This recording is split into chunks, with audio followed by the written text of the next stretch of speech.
Once upon a time, there was a door called Vietnam. I returned to search for it.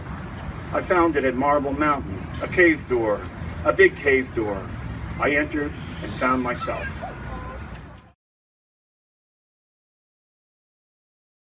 So welcome everybody. It's a bit loud. Good. So welcome to our summer's first Dodge Poetry Lunchtime Poems in Military Park. We're going to be holding these every third Thursday of the month, and we're going to showcase a variety of poetry from poets throughout the state. I'm Isabel Gonzalez. I'm the Assistant Director of Dodge Poetry. And thank you for stopping by and sitting and listening to some poems. We want to especially thank Military Park for hosting Dodge Poetry this summer, especially Jessica, Katie, and Celeste. The park has so many amazing activities, as you can see, going on. I really encourage you to visit the website, militarypark.com, to get a full listing of all the things. They have yoga, tai chi, you see ping pong. It's just a happening place to be. I'm Newark raised, so this is like amazing. It's a dream come true to see this park, Haynes Building, cool.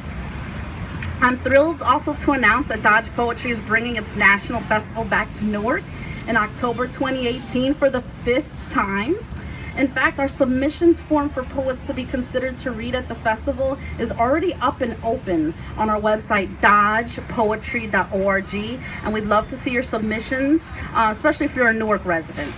And today I'd like to introduce Warrior Writers, who will be reading, a group that we hold very special and dear to Dodge's heart. Warrior Writers is a veteran-focused arts organization that fosters artistic exploration and expression through welcoming workshops and retreats.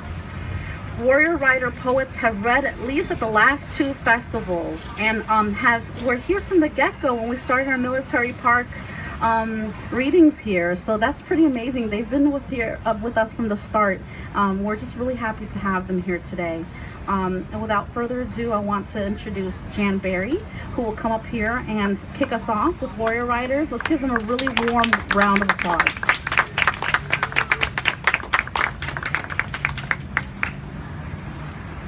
Thanks, Isabel. I'm going to see if I can raise this just a slight hair.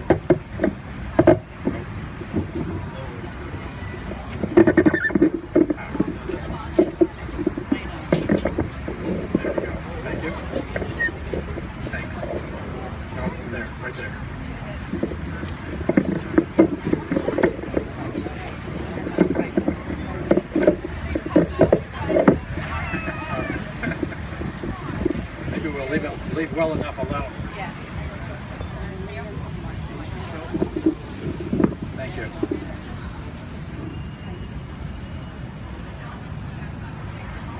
This is the 10th anniversary of Warrior Writers, which started in Philadelphia to assist Iraq and Afghanistan war veterans. And I was asked early on to help with this organization because back in the 1970s, I put together with other Vietnam veterans anthologies of poetry and other writings by that generation. As it has worked out in our workshops here in New Jersey, many other Vietnam veterans have found this very helpful. We also welcome military family members to participate in our workshops and activities. And Warrior Writers has expanded across the country. They have a very active program in Boston, as an example,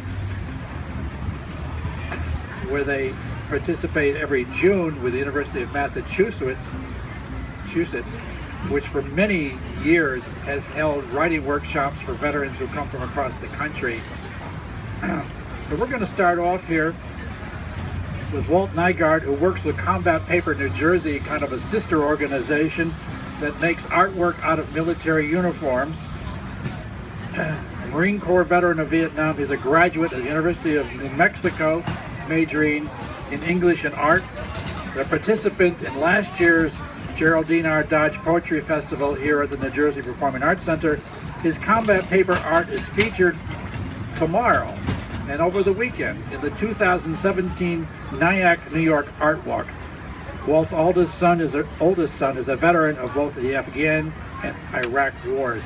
Thank you.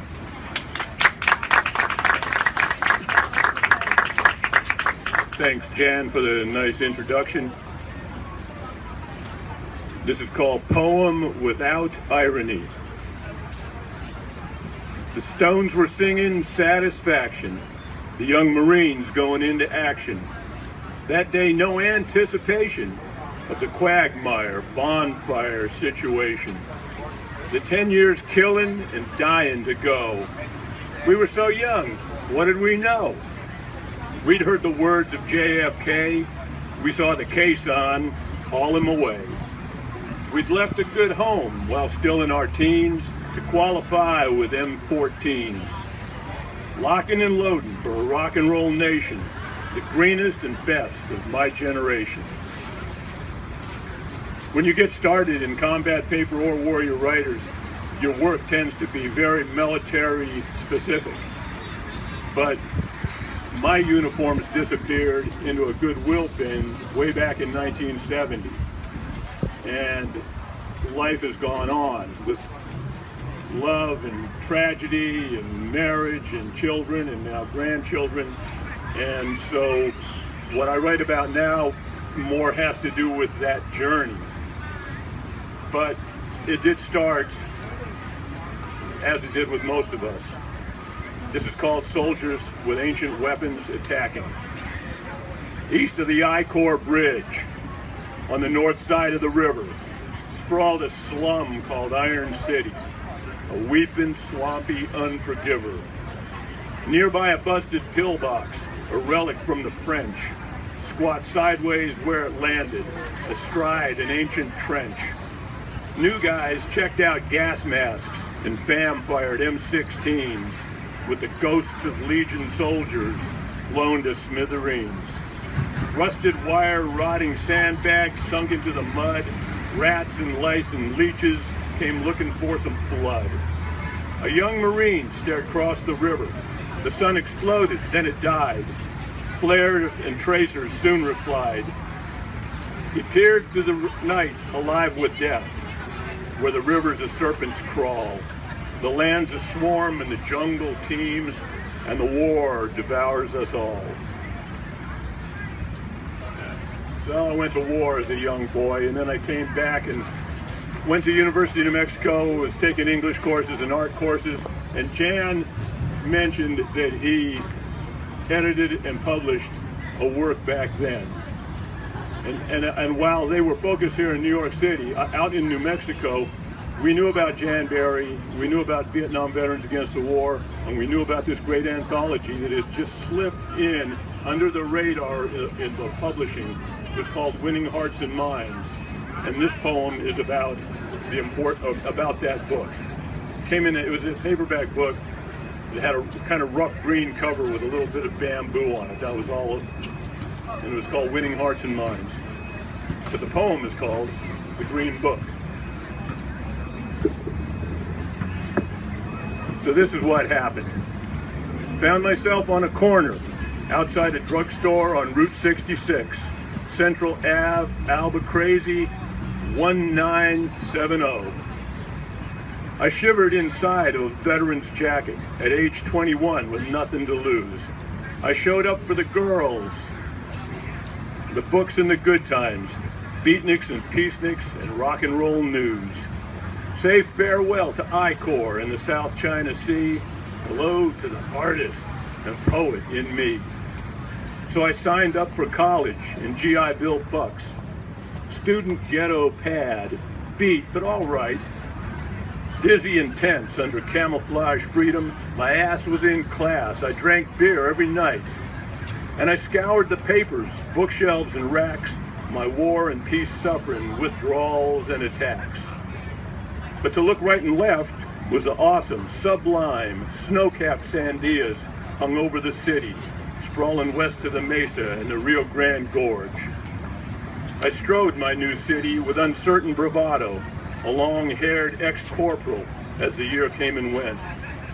Saw black and white winter soldiers in the dark of Don Poncho's, Canyon 3 and the statue, and just made my rent. I scored books at the Batch, lids in Yale Park, read Hemingway and Yeats till long after dark. Then Winning Hearts and Minds showed up on the shelf, Faded jungle green cover, thin line of bamboo.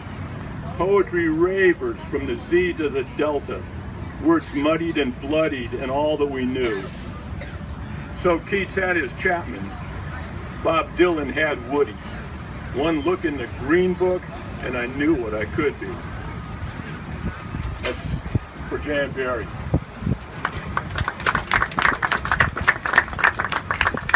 And those years were a kind of a muddy way of going home, and this kind of spans going home, but also going home now. It's called How I Got Home. Riding across Young Boy Bridge, across the river of anticipation, along the California coast on a 1966 vacation.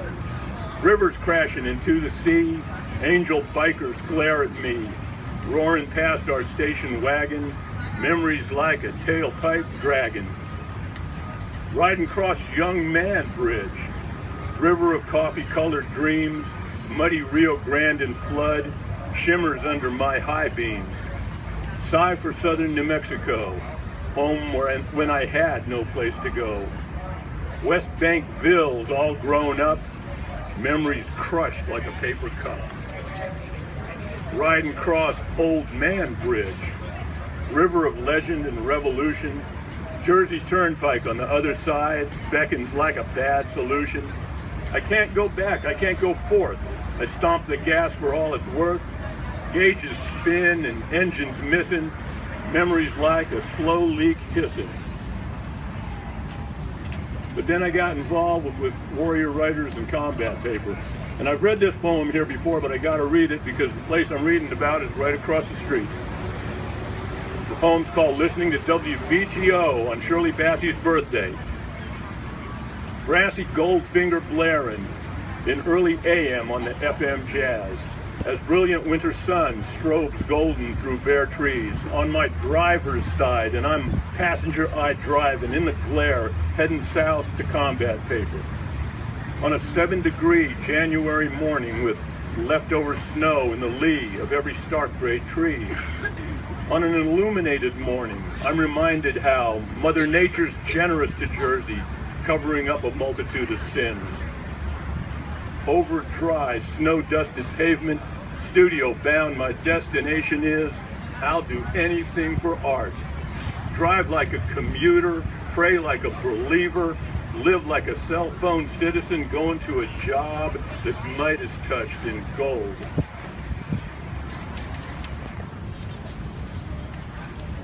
This Thanks, Paul, for reminding me that a little book of poetry that we published in New York in 1972 carried a long distance in terms of providing for other veterans the possibility that, hey, I can write my story or tell my story in various kinds of ways. We've been fortunate to be able to hold writing workshops every month at the Dodge Foundation offices in Morristown for 2 or 3 years.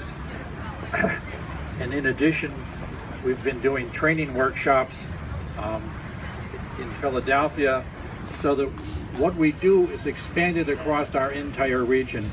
Our next reader, Regina Mullen, is a writer, arts marketer, and a poet, as well as a Warrior Writers Trained workshop facilitator. She has conducted writing workshops at the Westchester County Correctional Facility and the Mental Health Association of Orange County. Most recently, her work was featured on the Other Stories podcast. She holds an MFA in writing from Sarah Lawrence College and lives in Orange County, New York. Her father, now deceased, served in the U.S. Navy in World War II.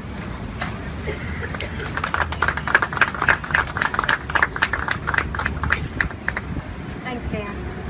And also thanks to the to the Dodge Poetry Foundation and to Military Park for sponsoring this poetry reading. We really appreciate it. I guess I represent the military family contingent of warrior writers.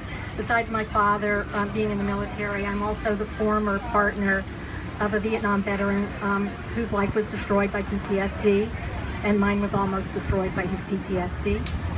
And that's kind of what drew me to Warriors Writer. So the first thing that I want to read is a little less obviously like some of Walt's later poems, military in theme. In passing, I find we never really knew each other in the first place. How else could I have missed the first signs of dissatisfaction, and you the faint suggestions of malcontent? You quit trying, and I quit caring, a long time before our eyes could no longer meet. We pretended not to notice the waning sense of joy that once blessed the intimacies that we shared. Now we find we have no time to mend the mutually inflicted wounds, so we pass unseeing and pretend to have someplace to go.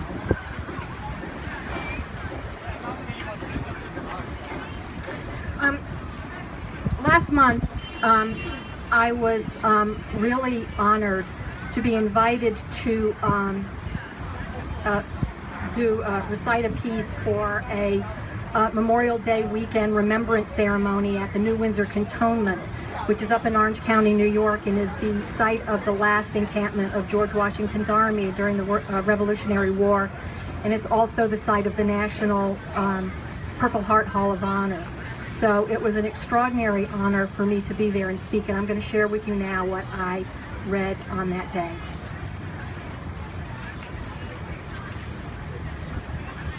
My dad served in the Navy during World War II. He peeled potatoes. Or so he told my brothers and me whenever we looked into his eyes and asked, "What did you do in the Navy, Daddy?" "I peeled potatoes," he always said with a casual nod of his head. "I peeled them," he would say, "with a tiny paring knife. And so it took all day to finish," he'd say. "It took me all day to peel enough potatoes to feed my entire ship." We loved that story, my brothers and I. We imagined buckets overflowing with jagged skins, each scrap pared away by our father's tiny knife, pots filled to the brim with briny boiling water, cooking my father's peeled potatoes. Potatoes peeled to feed a ship full of hungry sailors at the end of a day at war. My father peeled potatoes. He died too young, my sailor father, way too young and far too soon, and none of us was really prepared to carry on with our lives without him. We were left only with our memories and that often told story of a proud young sailor at sea. I frequently remember long past sunny days with my dad, boating on the Gulf of Mexico, trolling the clear waters for fat grouper, trolling for grouper for dinner. My father, the proud captain of his small ship at sea, me, his trusty second mate. Then later in the day, with the sun setting low, my father would clean the tasty grouper for dinner, skinning the grouper with his tiny paring knife, which always brought back to mind that often told story of the proud young sailor at sea, peeling his potatoes with a tiny paring knife to feed a ship full of sailors at war. My father, the sailor, peeling potatoes.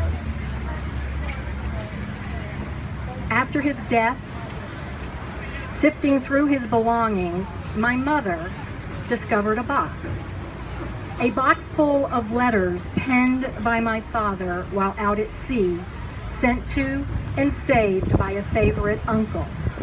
She could not bring herself to read them, those private words my father wrote, but she thought that I, the writer, might have some interest in his letters from out at sea. The onion skin pages crackled, brittle and parched, barely able to withstand the unfolding. The fountain pen ink faded and indistinct. reluctant to relive its past. I sat and I learned, in my father's own words, what he actually did out at sea while serving in the Navy during World War II. His ship was assigned to a small fleet dispatched to Hiroshima at the end of the war. Their mission? To survey the aftermath. To survey the aftermath of our dropped bomb. The bomb we dropped on the citizens of Hiroshima. I can't imagine what he found. This 18-year-old boy who left high school to serve his country. I can't imagine what he saw, how he felt. I can't begin to imagine what his reports describe. But I am certain that what my father found, what our fathers found, what our parents saw, what our grandparents felt, there in Hiroshima and beyond, was forever seared upon their souls. And like my father, many, perhaps most, speak little or nothing of what they found while at war, speak nothing of what they saw, nothing of how they felt, say nothing at all about their true experience of war. They spare us the details. They spare us the haunting. They instead tell funny stories of peeling potatoes. This is among the many sacrifices made by the members of our military, sacrifices made by our parents, our grandparents, by their parents before them, and by our sons and by our daughters. My father took the secret of that sacrifice to his early grave. I know he would be crushed that we found those letters, that I read his well-hidden confessions of despair. I know my father would not want his secret told, the truths that he guarded his entire life, the story of what he did while at war. But now, that secret and its haunting belong also, in small measure, to us all. And so, to honor my dad's memory, to honor his memory and the infinite sacrifice of all our military personnel, I always say, my father served in the Navy during World War II. He peeled potatoes. Thank you.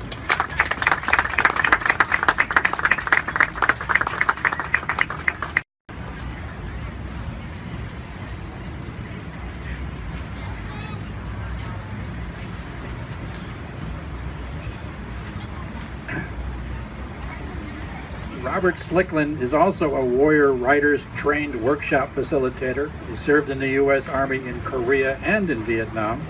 His poetry performances have included appearances at the Puffin Cultural Forum in Teaneck, New Jersey, and more recently in Kicking Down Doors, Veterans and Their Families in America at the Wild Project Theater in New York City.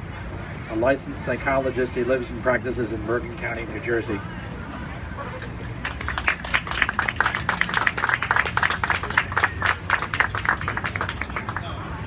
Thank you, Jen.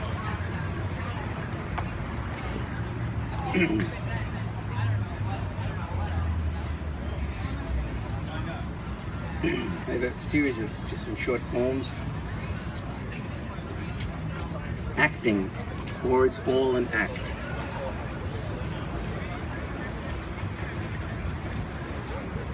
I do a good job of acting like I'm not crazy.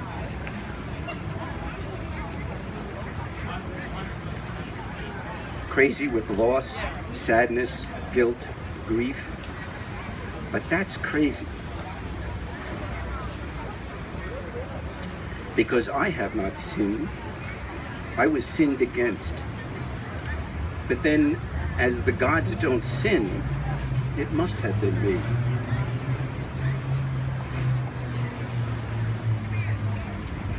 Kicking down doors.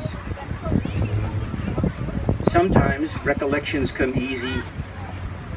Sometimes feelings come unbidden. Sometimes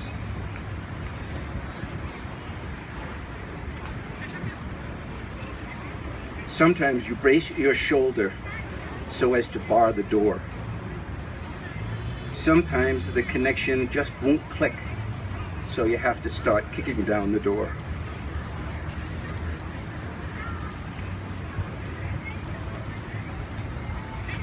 I'll always hear a chopper before you will. Our names are different from yours. We knew them as Slicks, Dust-Offs, Hueys, Chinooks, but they all serve the same purpose: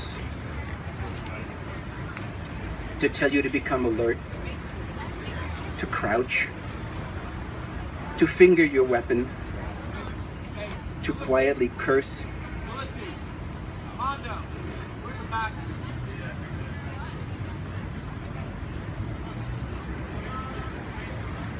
and to tell you to silently pray.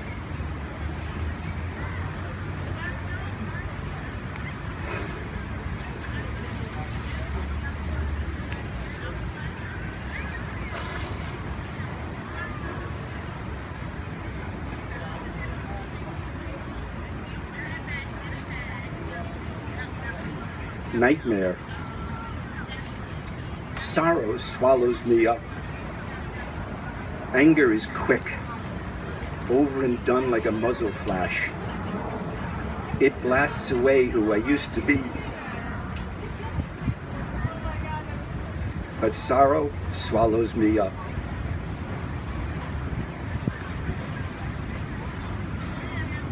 Scars. Everybody has a scar. Some are big and some small. Some are cute and some scary. Some are unbidden and some paid for. Some are laughingly remembered and some painfully recalled. Some are while under anesthesia and some while standing tall. Some are body betrayals and some friendly fire. Some have a sense of purpose and some make no sense at all.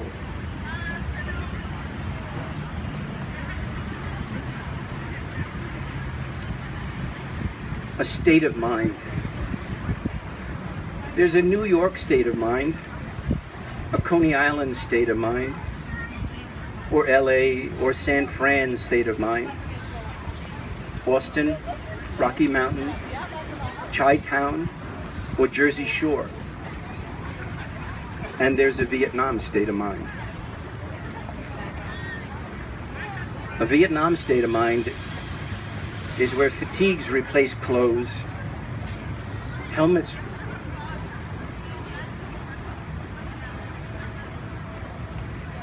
replace hats, sea rations and MREs, meals ready to eat, replace meals, malaria and salt tabs replace vitamins,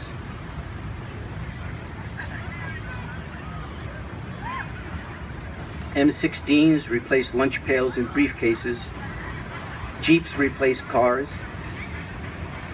gunships replace helicopters, medevacs replace ambulances, and corpsmen replace doctors.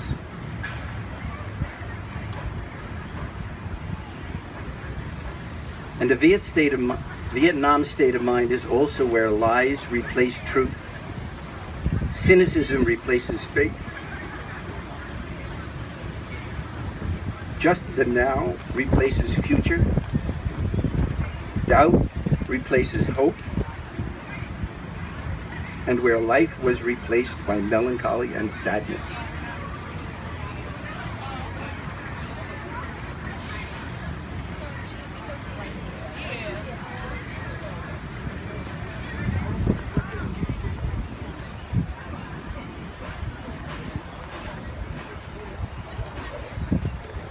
Life went on. Sometimes I really feel that life went on afterwards without me. But most of the time I feel that a part of me just stood still, or perhaps died.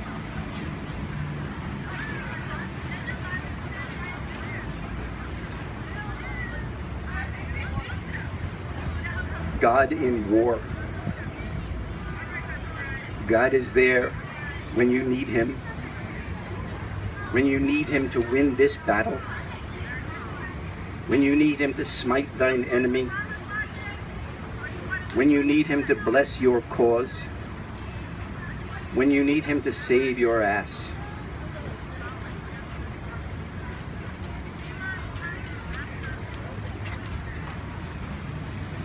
But sometimes it sure seems like God is throwing down some cold brews.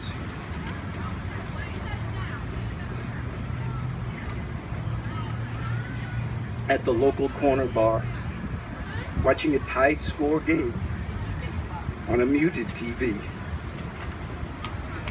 Thank you.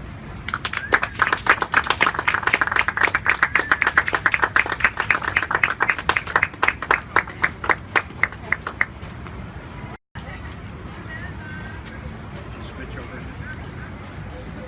Yeah, battery's high. Not the battery, the memory filled.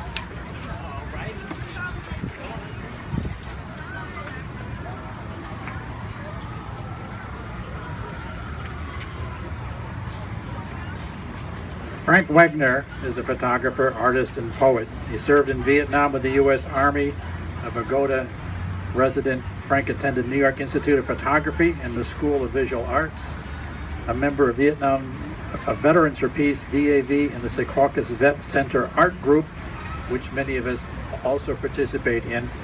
Frank's artwork has been featured in combat paper shows in Jersey City, at Columbia University, and other galleries, with poetry performances at the Puffin Cultural Forum and previously here at the Lunchtime Poems Series in Military Park.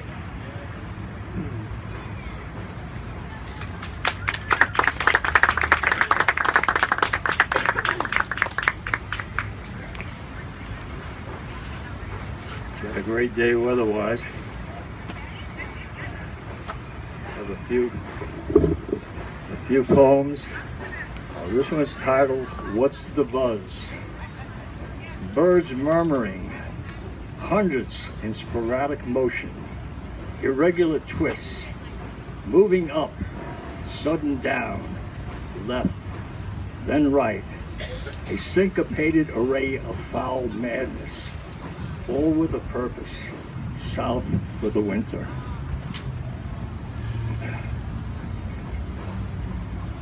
When I feel blue, there was a subject we picked out for writing in. When I feel blue, get out the wet palette, canvas, brushes, paint, and undo the blue. Soften it to a you, like, hey you, what you doing with that brush in your hand? I'm going down to make soft clouds intermingling with powder blue morn. Work myself into a new state of mind. This one is Wee Small Hours. James Street, 3 in the morning. Snowflakes fall. It's a muffled marshmallow mood. In the silence, the only thing heard, flakes gently lighting on branches. This one, last Thursday, picked out, the past is never where you left it. Time passed, the present becomes the past, where it's left in memory.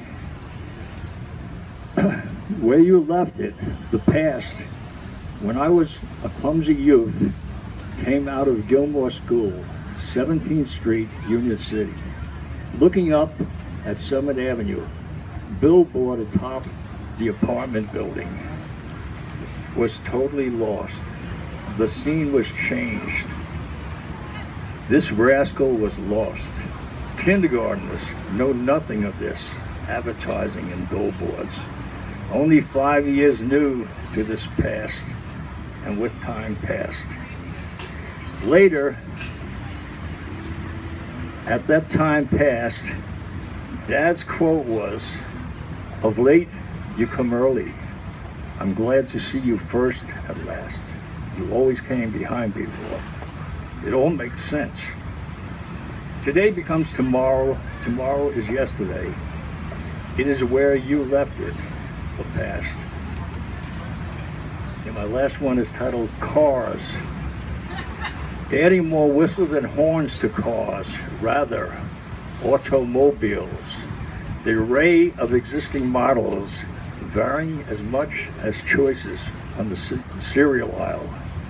Coca Corollas of Porsches, frosted Fiats, honey-coated Hondas, sugar-coated Cadillacs. You name it, we've got it. We got smart cars for stupid people. Drive that Lexus to Texas, Buick to Newark, and that Chevy to the levee. What a brainwash. The line is cast and the fish are biting. Encouragement that they're not living unless they're part of the status quo. So be psyched and bent on that Mercedes. Keep it simple, stupid. China encouraged to manufacture cars to add to the already polluted atmosphere. Have no fear. Being a Vietnam vet, I look forward to the production in said country's automobile. I await the Ho Chi Minh van. That's it.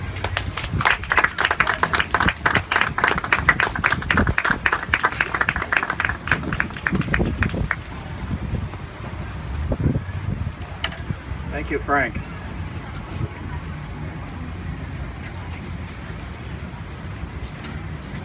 Our next reader is Sarah N. Mess, whose poetry and art are featured in Warrior Writer's most recent anthology, the one with the green cover over here. She served in the U.S. Army from 1992 to 2000, including a combat tour with the 42nd Field Hospital in Mogadishu, Somalia in 1993. Her poetry presentations have electrified audiences at Cooper Union, the Geraldine R. Dodge Poetry Festival here, and other locales in New Jersey and New York City. She lives in Branchburg, New Jersey with her husband and 2 children, one of whom is with her today.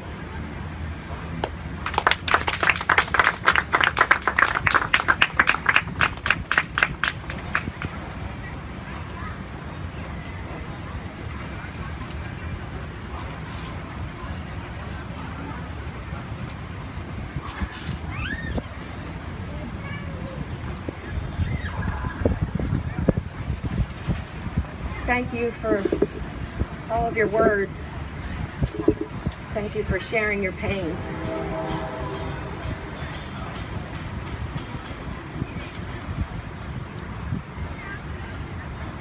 Gone. Just like that. He's gone. No goodbyes.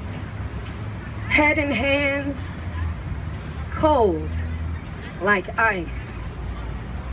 No tears, no crying eyes, burning regret deep inside. Reaching back to yesterdays to find our last goodbye. Words play in my mind. Do you know what it's like to vaporize?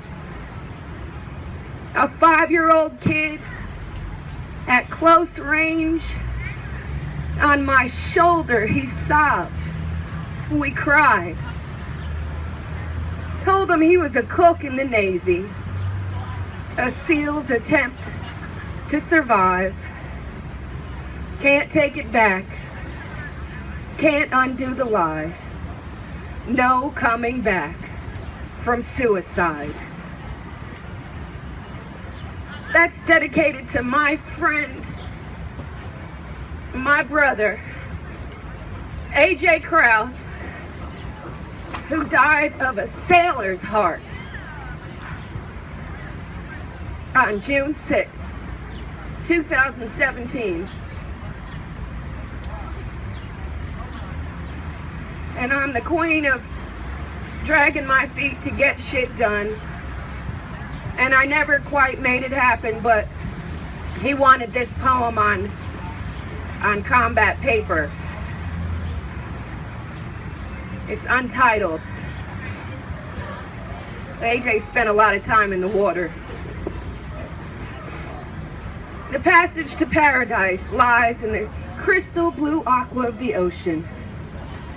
It drowns out the world and brings me closer to myself.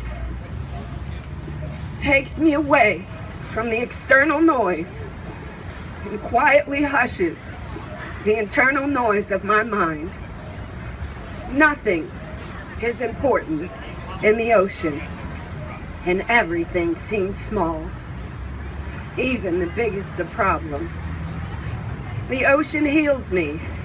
Its salt purifies my body.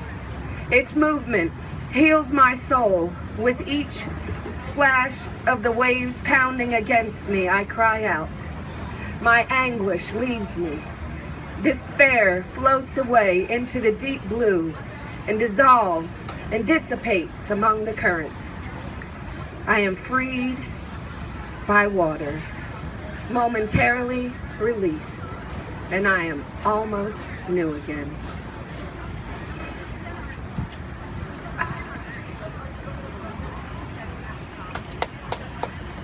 Miss Odessa's Blues. This is for my sister, Miss Odessa, 93-year-old World War II veteran. Spent most of her life in the United States Armed Forces. Miss Odessa's Blues. A story worth telling seems to be the ones worth selling, wrapped in yellow ribbons and red, white, and football field blue. Leave them wet, weeping, and wanting, coming out of their wallets for overpriced popcorn and tickets for two. Tell them a tale where it could be worse. I could be Miss Odessa, 93 years old, over 20 years of service, forced out in adverse, misfortunate intersectionality, being black, woman, soldier in the 50s, a different reality. Wasn't my fault, she said, that SEPTA went on strike. That lieutenant had it in it for me, wished me better off dead. Only offered a ride to the white ones. He said, you better not be late, better not miss work, or I'll have your head. UCMG action is what he threatened on me. Took my black behind to human resources, you see. I asked politely how many years to retire. They said 20. She said I've got over 22. Inside her head, something began to scream and shout. The lieutenant is coming. Save my honorable service. I'd given y'all 30, but please let me out. Miss Odessa's Blues. And I've done this one before here in the Brick City, and I want to do it again because I feel like it's important.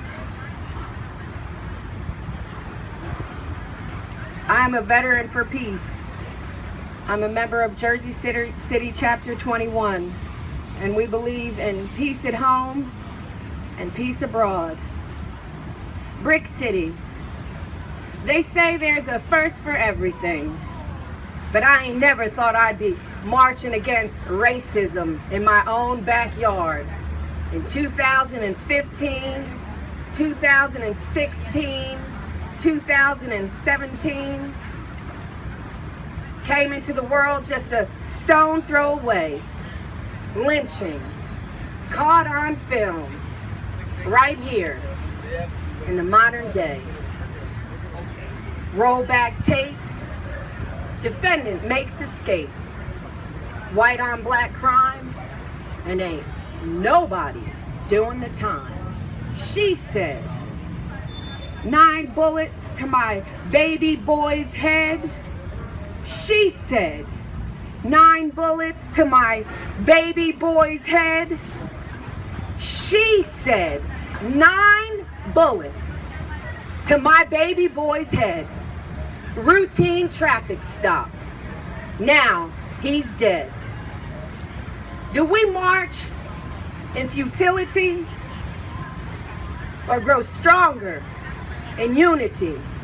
Oh, Marvin, mercy me. What kind of world will it be, huh? What kind of world is it gonna be for little ones left behind? Will race, religion, skin color, sex, sexuality, and nationality be their only crime? These are the things that weigh heavy on my mind. Brick City. Thank you.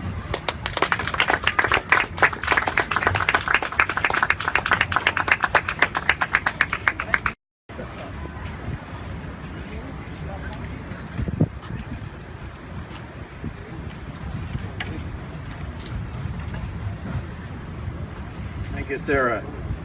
And our next reader is Dale Weiss, who's a poet and the publisher of Post-Traumatic Press, which has printed a number of poetry collections by military veterans and civilians affected by war. Dale served with the U.S. Army in Vietnam and Cambodia. Author of Poems and Other Stuff and Basic Load, his poetry performances have ranged from venues in New York City and New Jersey to Woodstock, New York, where he lives with his wife, the poet Allison Cutler.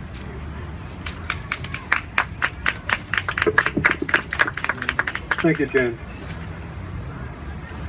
It's an honor. I'm really glad to come down here all the way from Ulster County, New York, and be with my fellow veterans and family members.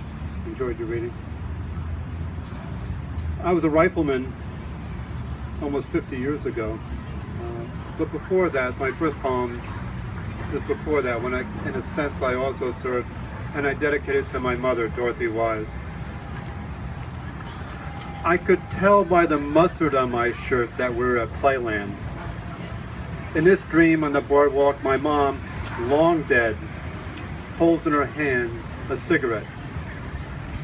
Another night, perhaps late summer, we're at Rye Beach, building sandcastles, holding off jellyfish, horseshoe crabs, and other sea monsters. I'm tethered to a cloud to limit my range of movement, but still able to man the castle walls with my sand bucket and red plastic shovel to turn back the evil in the incoming tide. Mom, under her umbrella, looks over her magazine. Good boy, and puffs her Virginia Slim, and me, still on the wall, scanning the beach for trouble. Dorothy Wise. This next poem is, I've been to a few warrior writers, and this one came out of warrior writers about 2 or 3 years ago, in which Everett was there and Sarah Ness was there. 9 outside the wire. 39 X-ray, medevac, 9er 9er, come in 9er 9er. Can't use a tourniquet, can't see the artery to clamp. I'm playing the back 9 here. No irons in this bag, only woods and a worthless 40-inch umbrella.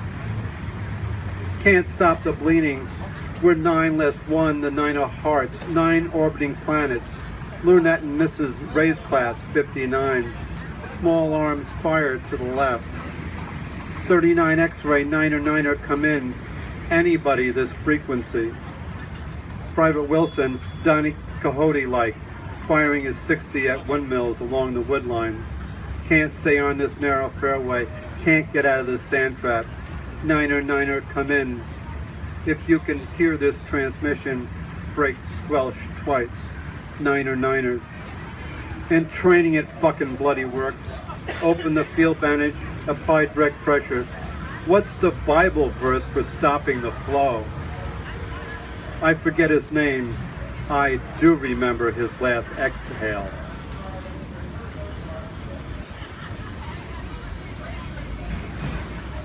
I was a dancer once, paid attention to the high grass, learned to dance that dark rumba.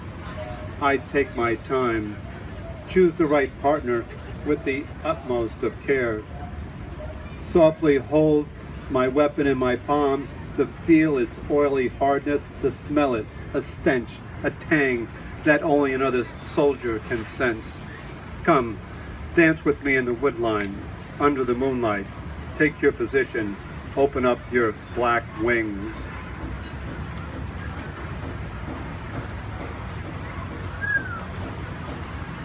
I'm going to read two odes. I have a book, Basic Load, which they're in. It's $5. Any proceeds goes to Warrior Writers.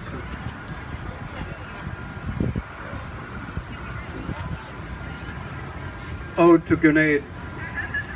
You can be tossed 40 meters by average riflemen, I'm told. It's simple.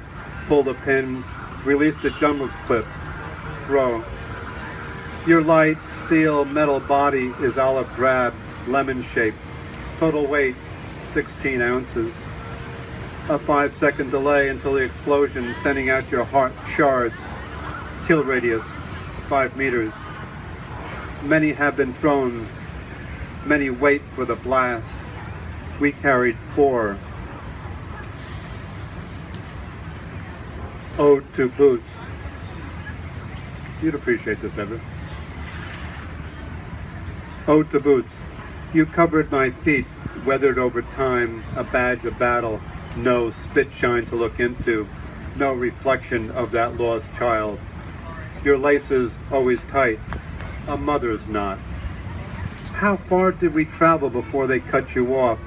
Others came home, not you, discarded like a pair of unwanted slippers, piled in a bloody heap of clothing and bone. And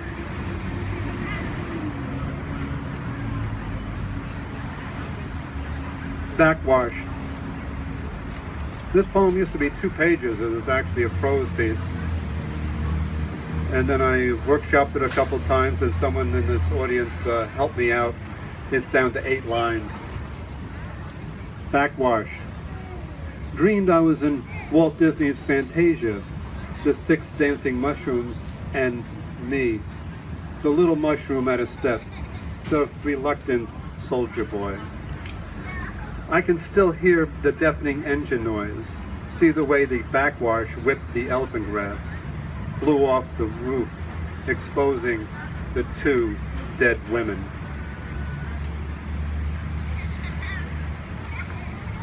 I was going to end it there, but I just have one more. It's not long. Because I feel that I want to end on a little lighter note.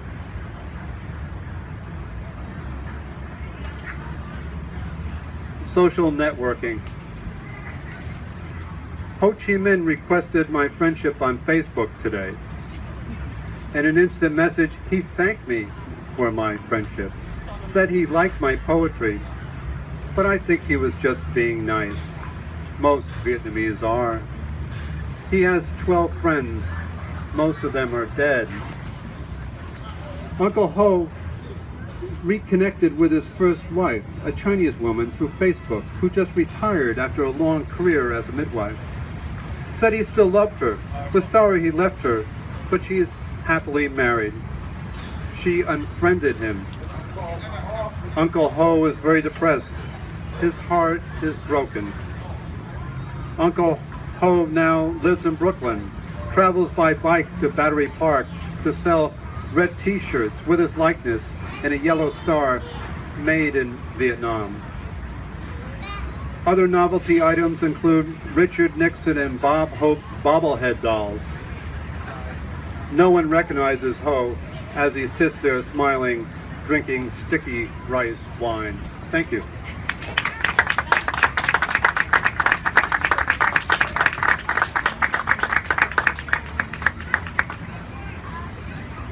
Thanks, Dale.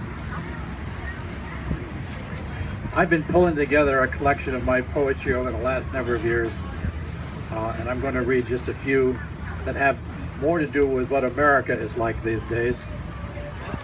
Human race. We live in a place overrun by the human race to get someplace. People come from around the world to New Jersey, New York, California to get someplace. Then run around Jersey, New York, California to get someplace else, all jammed up into traffic jams. California driving. Freeway traffic, freeway traffic. You take it to 10, 710, 5, 405, 605, left lane, right lane, center lane. Lanes come and go. Roll the dice, make a choice. 65, 55, 70, 0. Traffic flow, stop and go. We go fast, we go slow. Driving across LA.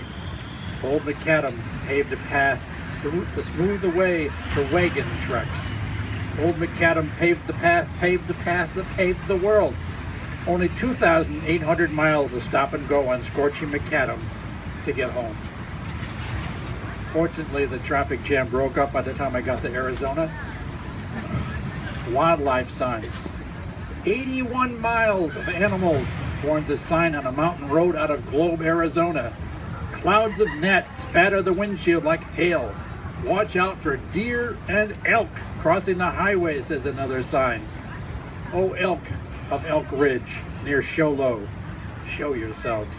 Tell us how you survived eons without roads. And this last poem is a tribute to an aunt who served a career in the Air Force back in the 50s and 60s. Home on the range. Rolling there like tumbleweed during an Air Force career, my aunt lives in Amarillo and loves Texas. Its wildflowers and its wildness. The jaw-dropping drop of Palo Duro Canyon in the middle of the plains. Rusted windmills rising over weather-beaten corrals.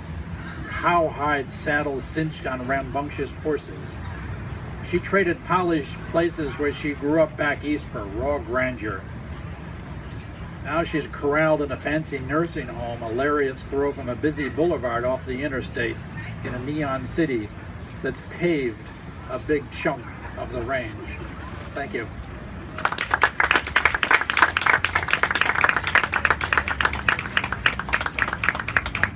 We have a few of the anthologies here with us, and also t-shirts and a sign-up sheet if you're interested in keeping up with the things that we're doing. I also want to mention that 2 other veterans are here who participate with us in many things. They didn't bring their poetry with them, James Yee and Everett Cox. Well, you brought the poetry. You got time. You got time? Everett. Yes.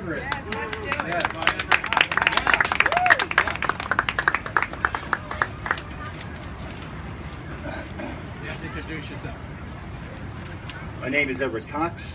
I served in the United States Army from 1966 to 1969, and I deployed in Vietnam in 1969.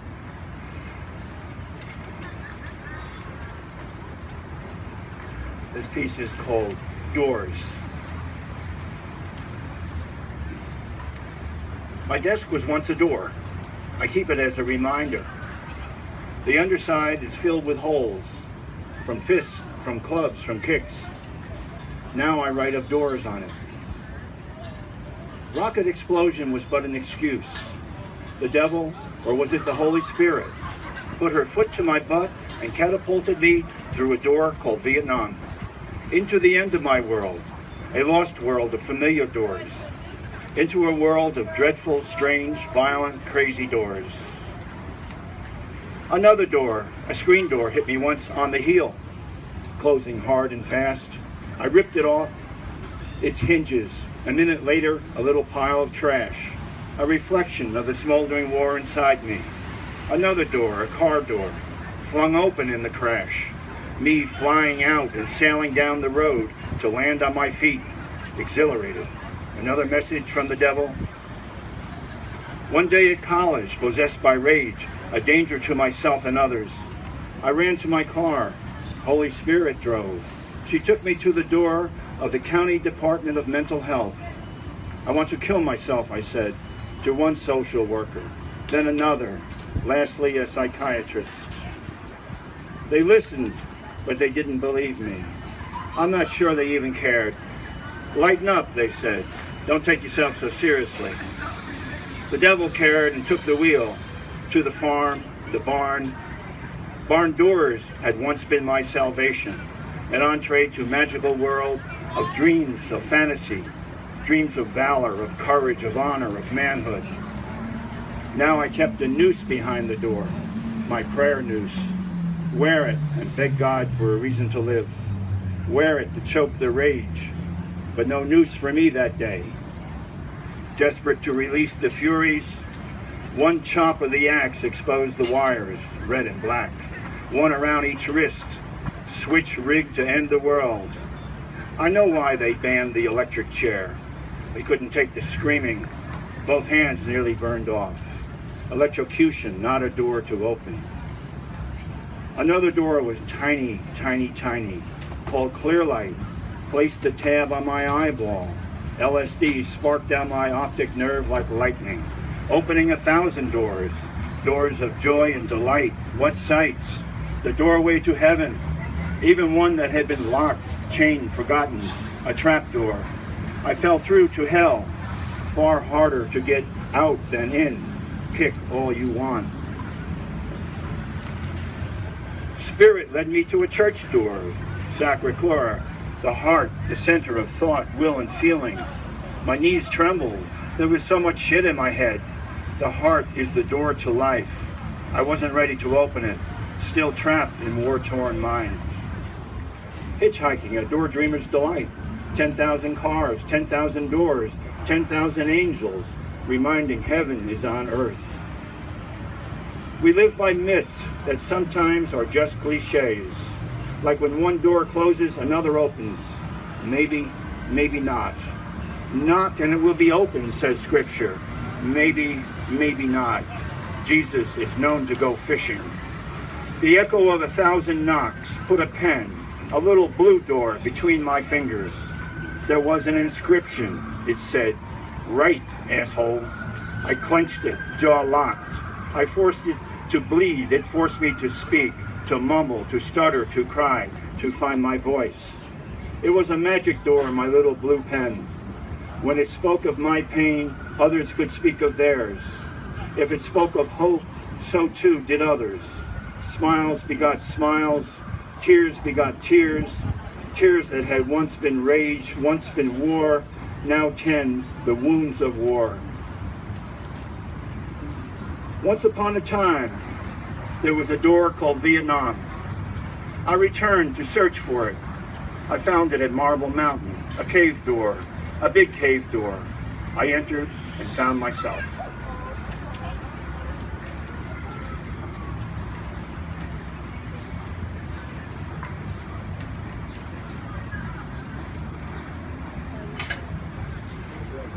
"You raped me," she said.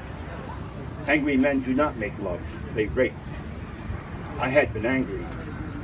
We had gone to a church concert. A prayer was said. Prayer angered her, triggered her. It was supposed to be a concert, she said, not religious. We argued. I became angry. "You raped me," she said. She had been raped when she was 13, gang raped by many, on her way home from school. At 16, she was performing live sex on stage. Soon she was addicted to heroin. I was a hitchhiker. She was a hitchhiker. We met on a highway. She took me home. We became lovers. "I was raped here," she would tell me, "and here, and here, and here." She was raped all over her city, on buses and subways, online in the post office, in parks and alleys and public squares. At first, I didn't get it. How in hell can you get raped on a line in the post office? She wore a cape, a bright red cape, nothing underneath. She wore a bright red rape cape. Taxi drivers raped her, athletes in playing fields, bartenders raped her, an army convoy raped her, passing her from one truck to the next. We met, talked, made love, became friends.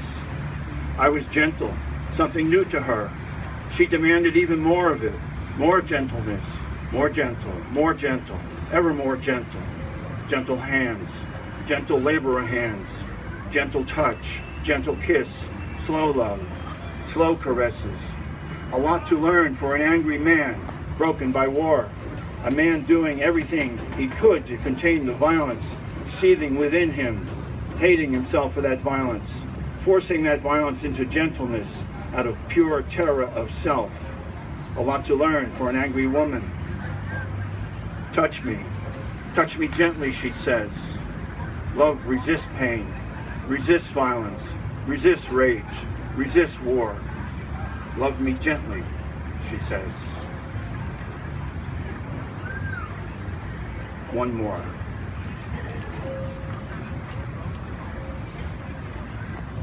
He doesn't remember his fall. He doesn't remember the paramedics taking him to the hospital. He remembers the medevac pilot telling him it would be his last chance for a smoke. The picture showed bleeding on the brain. The doctors looked at it and drilled a hole into his skull. He doesn't remember the drill. He can't forget the headache. He's been shaking as long as I've known him, unsteady on his feet. From a bad break, he says. Shakes, grimaces, twitches, spasms. Some part of him is always in motion. Most of the scar is on his back, some on his stomach. Incendiary grenade, he says. Hell of a war. Nobody remembers it. About half his teeth are gone. His eyes roll out of harmony with all the shaking. His lips quiver. Are you talking to someone? The shrink asks. Not you, he answers. She watches his rolling eyes. What do you see? She asks. I see the window, he answers. What do you see? He has what I want. The courage to play with a shrink and sleep under a bridge. He is thin, very thin, gaunt, usually dirty, usually stinks. Did you eat today? I asked. His eyes dart about, first to mine, then away, then to the ground. No, he says quietly. Let's go get something. What would you like? He walks stiff-legged and wobbly, like a wooden soldier. He eats with jerky, spastic movements.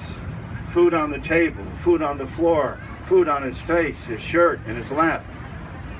Ask a question, and he'll look at me, look away, look up, then down, then back at me. Squints. Pauses mark his speech more than his words. Eyebrows raised. Got a cigarette? Only a joint, I joke. He laughs. Another French fry goes airborne. Thank you.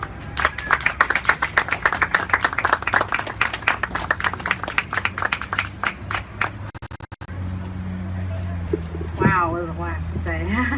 What powerful poetry. Thank you, warrior writers. Let's give them another round of applause.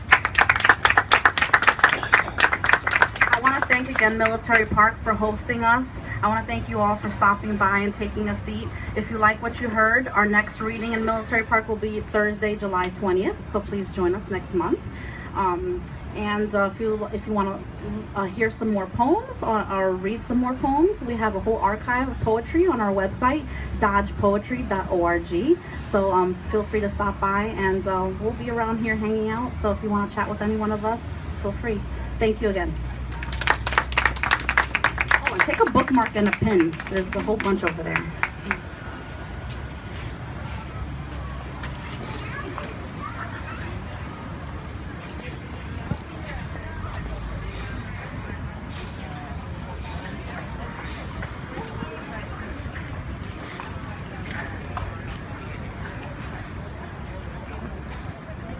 Have any thoughts you'd like to share? How you doing? Oh, just a wonderful afternoon. The weather cooperated, being surrounded by veterans. I guess in a way we were all kind of opening up that box of demons, you know what I mean? But at the end we were able to close them and continue on, and mainly because of through poetry. Anyone else want to comment? Yep, thank you. Would you like to record comments on the poetry reading? I wasn't here for it, but I'm sorry I missed it. It's not the Dodge though. It's by the New Jersey Historical Society. Who does it? No, this was the Dodge poetry reading. Oh, it was the Dodge? Yeah. Yeah, oh, it's great. I know the Dodge. Yes, I know the Dodge very well.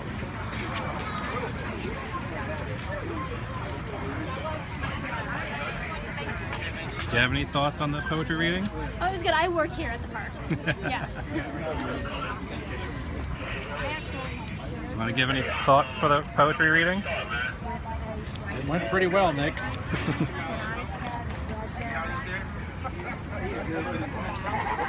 you have any thoughts you want to share? It's just a great experience. I'm glad that it was hosted and we were here to enjoy it. Thank you.